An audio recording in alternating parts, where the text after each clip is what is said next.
మన జగజ్జనని శ్రీ పద్మావతి అమ్మ దర్శనం భక్తులకు అష్ట ఐశ్వర్యాలను ప్రసాదించే దివ్య దర్శనం. ఆ దర్శనంలో మహాలక్ష్మిగా అష్ట ఐశ్వర్యాలు మనకు కలగాలని అమ్మ తలమీద చేతులు పెట్టి ఆశీర్వదిస్తారు.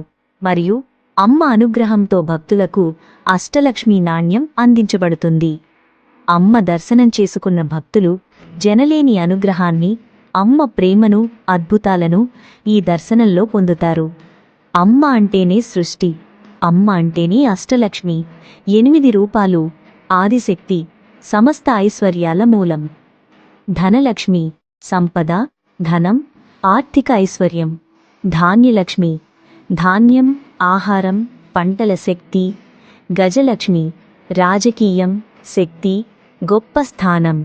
సంతానలక్ష్మి సంతానం, కుటుంబ వృద్ధి.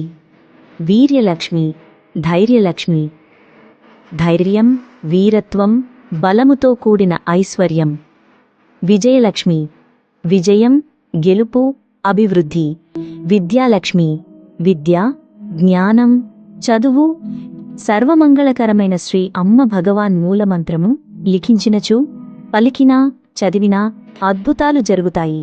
ముక్కోటి దేవతలకు స్తోత్రము చేసినా ఏ ఫలితములు పొందగలము అంతటి ఫలితమును పొందగలము. ఓం సచ్చిదానంద పరబ్రహ్మ పురుషోత్తమ పరమాత్మ శ్రీ భగవతీ సమేత శ్రీ భగవతే నమః.